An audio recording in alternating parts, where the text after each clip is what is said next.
the channel, so if you guys watch our short, you know that we traveled for the first time without our daughter, Anna. We did a trip for our anniversary, and so today we thought we'd give some tips for traveling without your kid for the first time, or leaving your kid basically overnight or for a few days while the parents get some time, the tips on how we prepared for that, and just some stuff that we thought were important. You know, you are a parent, you deserve a break. Right. Break too, like, yeah. You know, so that you don't feel bad about it, and it's okay to have that. And we also talked about it in previous videos. It's like, in order to raise a healthy baby, your marriage has to be healthy, so you have to be taking care of both. Obviously, you have to take care of your kids, but you also have to take care of your marriage, and it's not like you're leaving your kid, like, you know, you're leaving them with someone you trust, you're preparing for it like we said, and it's not like you're always leaving them. And we'll get into it because we do have like some boundaries with it, but we'll get into it. So the first thing we're gonna talk about is, like, we actually spoke about our travel, how our travel was gonna change.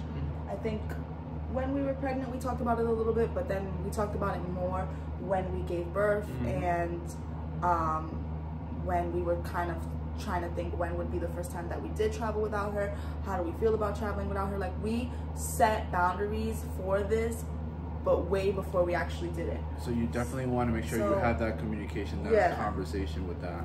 I would say have that conversation, because you want to make sure that both parents are comfortable, because it is nerve-wracking. You know, I had anxiety before we left her, and it was hard, and you do miss your kid.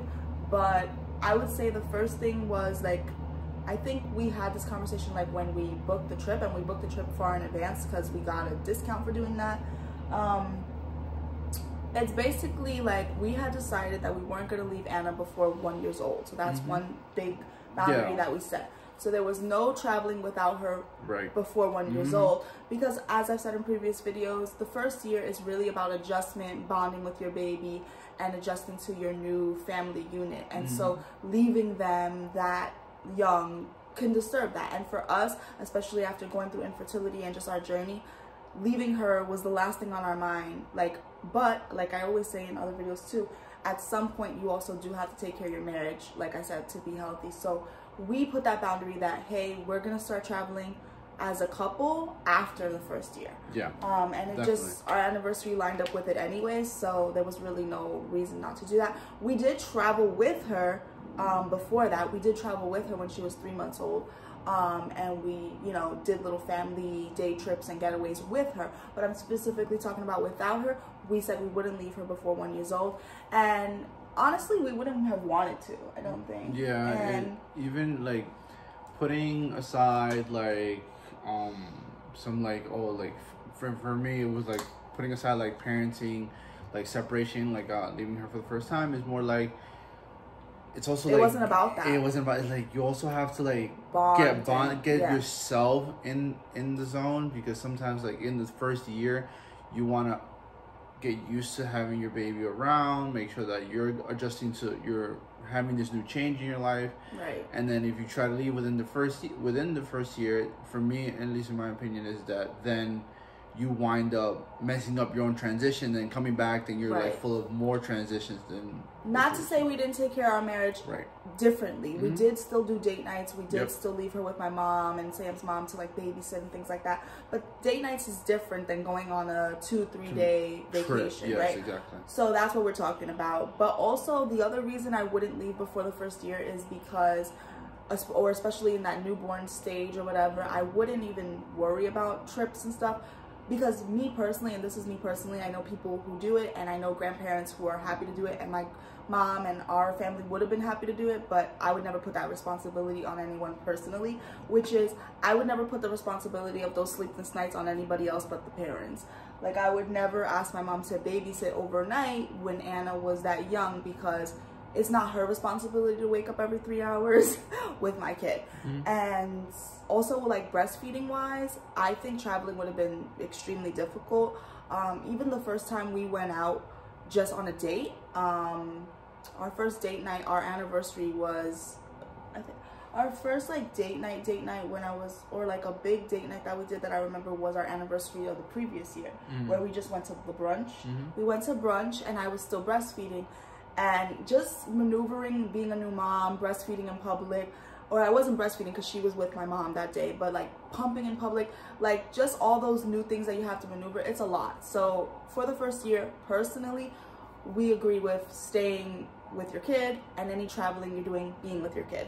So that was our first boundary, that we didn't plan anything after the first year. But since our anniversary was after her first birthday, and it was a big milestone anniversary, we did decide that it was time to kind of spend some time just us, and that she would be okay.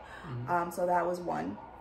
The other big boundary that we kind of put in place when it came to traveling without her is, this is for us personally, but I see some people, like, they kind of always travel with their kids, and then they're like, God, we never get any time for ourselves, we really need a vacation, but now we have kids, and they feel too guilty to do this. And on the flip side of that, I see people who are always traveling without their kids because they want that couple's vacation, but then they never travel with their kids, so their kids never get to kind of see the world or do the traveling. And I kind of didn't like either. I'm like, I don't like that. I don't like always traveling with her, because we do need our time as a couple. That, you know, maintenance of a marriage is important.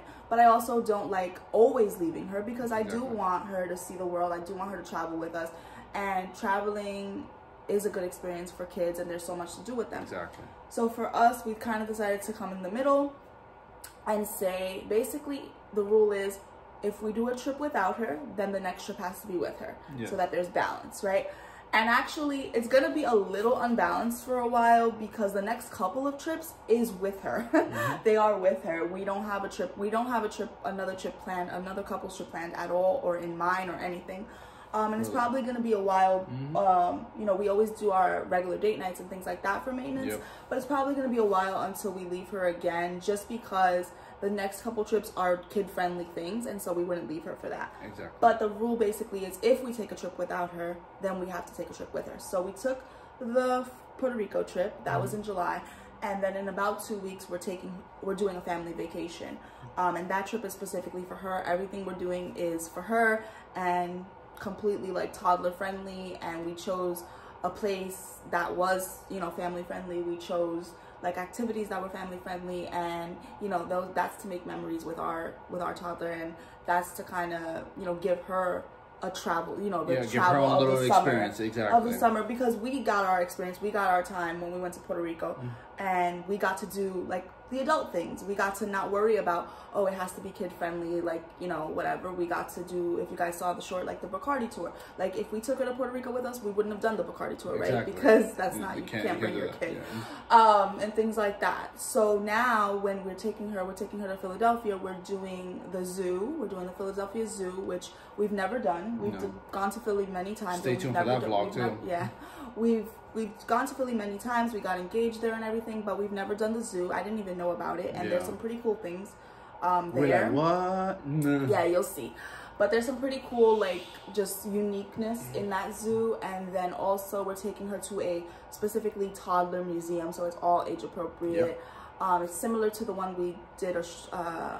Oh no, we didn't vlog that. The Children's Museum. No, we didn't vlog it, but we did take her to a Children's Museum in New York. But this one kind of has a little bit more stuff, so we're excited for that. Yeah, definitely.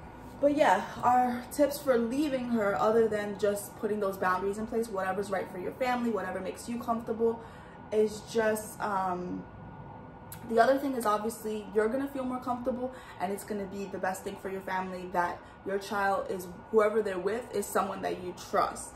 So, you know, for us, we don't leave Anna with many people. No, we don't. There's a very short list of people that we leave her with, and they're all family. We really don't do babysitters. She's, she's not really used to that, to be honest. And she's still having a little trouble with the whole parents leaving and coming back. Yeah. But she does get used to it. So, like, for this vacation, we actually left her with multiple people, but I will get into it. So I'm just saying that my tip would be to make sure that the person you're leaving your child with, that you completely trust them. I would personally say family, but not everyone has that. But if you have that, I would definitely go on the side of family, especially leaving them kind of for like an extended trip or things like that. And someone that they're comfortable with. Your toddler is probably going to be going through the same thing that Anna goes through, where even though she knows my mom, she knows Sam's mom, she knows their grandma, she loves them, she plays with them, she has fun with them, she still cries for her parents, right? But that's kind of normal. You're going to miss your parents. I missed my baby. I cried. Like, you know, I still had fun in Puerto Rico, but I still really missed her, and it was still an adjustment, and, you know, it is what it is, but she was okay. Yeah, it was, especially leaving her at the hour that we had a red eye in the morning. Yeah, that was a red eye flight, and that was really difficult to, like, leave her in the, like, literally in the middle of the night. While she slept. But it probably was good for her, because then it didn't give her time to kind of have, like, that whole meltdown that she would have had. But the other thing was actually my mom's idea, but it was actually a good one, because when we asked her how she was doing and everything, it was actually good that she did this. So originally we asked my mom to babysit, and my mom decided to fly my grandmother out from Florida because, you know, my grandma doesn't get to spend as much time. That's Anna's great grandmother. She doesn't get to spend as much time with Anna because she lives out of state, so it was kind of a bonding, but also it was just like to have multiple people. And then my aunt had come over a couple of days to help out, and Sam's mom was here every day to help out as well. So just having like a unit. If you have multiple people who love spending time with your kid who want to babysit, then maybe don't choose one person. Maybe have the village do it. Yeah, right? in our example, it didn't start with the village. It started with one, and then it just, okay. Okay, and someone just woke up from their nap. She decided to join. So, what was I saying? So if you have maybe 1 or 2 people, instead of having one person solely babysit, if it's like multiple days and stuff, maybe if you have like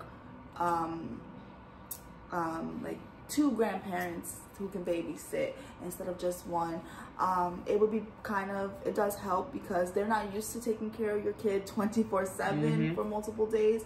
And also your kid, or at least for Anna, we know she's a little bit more needy when she's not with us. So she's fine, she's just way more needy with my mom or Sam's mom or a babysitter than she is with us. So that neediness, you know, they can't get anything else done. So having more hands on deck, another hand on deck, helps. So if that's your kid, or if it makes you feel more comfortable, it made me feel more comfortable to know, well, she's with like the whole village, so she's okay. Right? So it helps in kind of both ways. But if you have that option, I would do that. And on going along that trend, the other thing is that whenever you're traveling and you have children, you need to, it's going to take more planning than before you had children. So even if you're not bringing your kid with you, it's still going to take more planning, because you have to plan, like, okay, I'm not bringing the kid. What's going to happen to my kids? Who's watching them? You know, how's this working? So I would say don't spring babysitting your kid for like, don't say like, hey mom, I'm going on a 5-day trip, like 3 weeks before you're going on the trip. No. Plan the trip ahead of time, so that you make sure that everything is planned ahead of time, knowing that you have a family to also think about. So if you do want to do a trip with your significant other and you have children, that's going to take extra planning, because you do have to figure out what you're doing with the kids and how that's working. Like, you know, we booked this trip like a year in advance. Yeah, literally about a year to the T. Because that's when we were talking about, well, we don't want to leave Anna till she's a year, but after she's a year, you know, we do want to do a trip, because we are going to need, you know, raising a kid for a whole year, not taking that trip, we're going to need it. And so we said, oh, well, our anniversary's coming up, and we kind of booked it a little bit less than a year. And once we decided that where we wanted to go and everything, we automatically talked to my mother about it, talked to Sam's mom about it, and, you know, my mom had to take time off of work because she's not off in the summer and we are, and, you know, is she okay with that? So have the discussion, make sure that the people that you're leaving your kids with are actually okay with watching the kids for multiple days. If they're not okay with it, find someone else. Don't even try to convince people to be okay with it. Like, that's not good. And if they really can't do it, they can't do it. But so yeah, make sure that everybody in the party is comfortable about it, and make sure it's given in advance, because like I said, my mom had to take time off of work, and then, like, you know, we just had to talk about the logistics. It was just easier to kind of plan the trip knowing that Anna was good. Like, you know, and then my grandmother was flying in, so that took logistics of like, when is she going to come in so she could be here, to make sure, like, all of those little pieces take time to like think about, plan, and it's going to make you feel more comfortable as a mom or as a dad, like less anxiety inducing, because it's already anxiety inducing just leaving your baby, just because it is, because they're your baby. So it's going to make everything easier for everyone, that everything is just planned. So it was just easier to know that, yeah, this one's coming on this day, this is how it's going to work, they're staying here. Like, it just made it easier to know ahead of time. So plan ahead of time as much as you can the trip, and plan the childcare ahead of time. Don't spring childcare on anyone, and don't expect that anyone watch your kid. Exactly. Like, you should, yeah, you need that time for your marriage, but never expect it. Yeah. Like, even if they're grandparents, even if they're like godparents, even if whoever they are, like, don't ever expect it, because it's appreciated, and it's, you know, they want to spend time with their grandchild, so that's why they were happy to be like, oh, we got Anna for 5 days by ourselves, great, bye. But don't expect it, because maybe my mom wouldn't have been able to take the time off if it was a different year, or maybe my mom would have been on a trip as well. Herself traveling. She's retired. She's living her life. Maybe my aunt would have been on her own trip. Maybe my grandmother wouldn't have been able to come from Florida for different reasons. So don't ever expect that anyone watch your kid. You know, appreciate it and plan it. Try to find people, but if, you know, at the end of the day, you decided to become a parent, so your kid's responsibility is really yours. The whole, like, taking time for yourself and having somebody to watch your kid is a bonus. It's appreciated, but it's not required. You know, and some people are not going to have that, and then that's why we talk about other ways to maintain your relationship if you don't have babysitting, or if you don't have that. And we know how blessed we are to have that. These are just tips for if you are planning to take a trip without your kid, but obviously you have to have adequate babysitting to even start to even think about taking that trip. And I want to add, like, you know, one thing to do, one of the main things that we should also, not we, because we did do this, is planning ahead with meals and, like, other supplies around the house. You know, it's important that you know, on a regular basis, you usually keep track of your own resupply. You know when you're going to need more diapers or more food or whatever. Yeah, that's true. But because you're going to go away, you know, there's a balancing act of, like, okay, there's 2 less people who are not going to eat, but the baby has to eat. And do you need to necessarily feed the babysitters who are here? So you have to have that conversation and adequately plan what is going to be left in the house. And then if it's going to run out at a specific time, you can do one of 2 things. Either buy it ahead of time, but if there are financial constraints, then leave the money or resources available for when it will be ready to be restocked. I mean, to go along with that, that was my other thing. Figure out where the babysitting is going to take place first. Because for us, like, when we just had Charlie and we didn't have a kid, and we just had a fur baby, my mom would watch Charlie in her house, and we would drop Charlie off. And even for the trip we're taking to Philadelphia, we're dropping Charlie off at my mom's house, drop Charlie off, leave his food, leave his baby pads, some toys, he's good. And he's used to my mom's house, and he knows where everything is, and, you know, he goes there, he's used to it. He's fine with his grandma, he's his little grandpuppy, whatever. He's fine. But for Anna, her being a toddler, it's easier for her to be babysat in our house, because all her stuff is here, and it's just a lot to take. All her toys, all her little things that make her more comfortable, her crib, and just the things that are going to make her more comfortable. And she's already a little uncomfortable being away from us, and it's already an adjustment for her. So she's better when she's here. So normally we wouldn't really have people house sit when we go on vacation, but it became that because they're watching Anna here. So because they're watching Anna here, you want to make sure that your babysitters are comfortable as well, because you want to always appreciate them. But also, we always meal prep for Anna, but specifically for traveling, we did meal prep for her. Of course, my grandmother was here, so of course she ate great grandma's food and she was good. But just to make sure that, hey, if they're not on the same schedule as Anna or anything, just to make sure that my kid is covered, obviously. Taking a little bit of the responsibility off of the babysitters is good. Because like I said, they're doing you a favor, and they love spending time with your kid because that's the grandma or that's the auntie or whoever you're leaving your kid with. But it's not their kid, so it's not all their responsibility. Even though you're on vacation, you're still a parent, and yeah, you deserve the break, but you're always a parent. So you want to make sure that your kid is well taken care of. So that little bit of prep, taking it off the babysitters, because like I said, they're not used to taking care of your kid 24/7 the way you are, because you're the parent.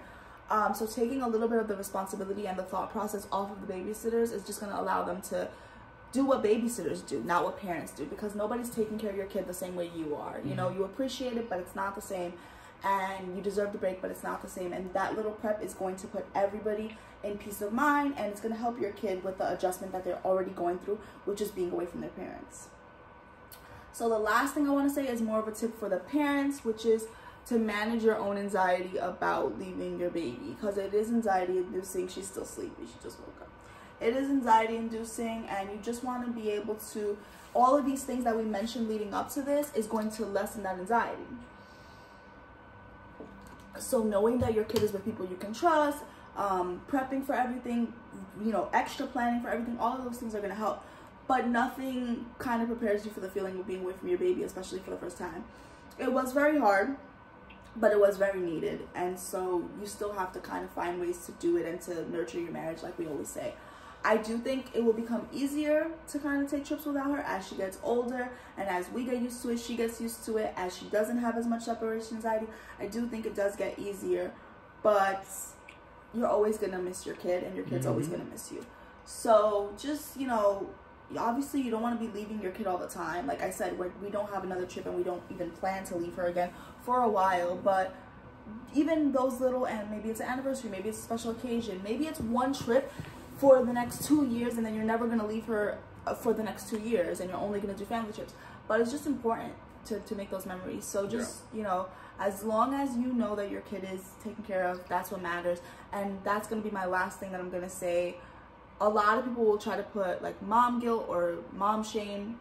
I don't know about dad, because nobody really said anything to, like, I don't know, guys. I feel like it's always like the mom, but I'm gonna say parent in general, because maybe they do say like, why are you and your wife taking a trip? I don't know. Yeah. But like some people are like, oh, you're leaving the baby, like, you know, and it's like, manage what they're saying, because if you know you're leaving your kid with like your mother, you know that your kid's gonna be okay, and it's only 4 days or 3 days or however long your trip is.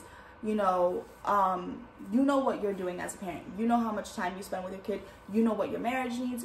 No one else who is passing judgment or mom shaming knows that. So as long as you know you're taking care of your kid, you know that, hey, this is our first vacation in a whole year, and we don't plan on leaving her for like 2 years. So it's not like we're taking vacations every month without our kid.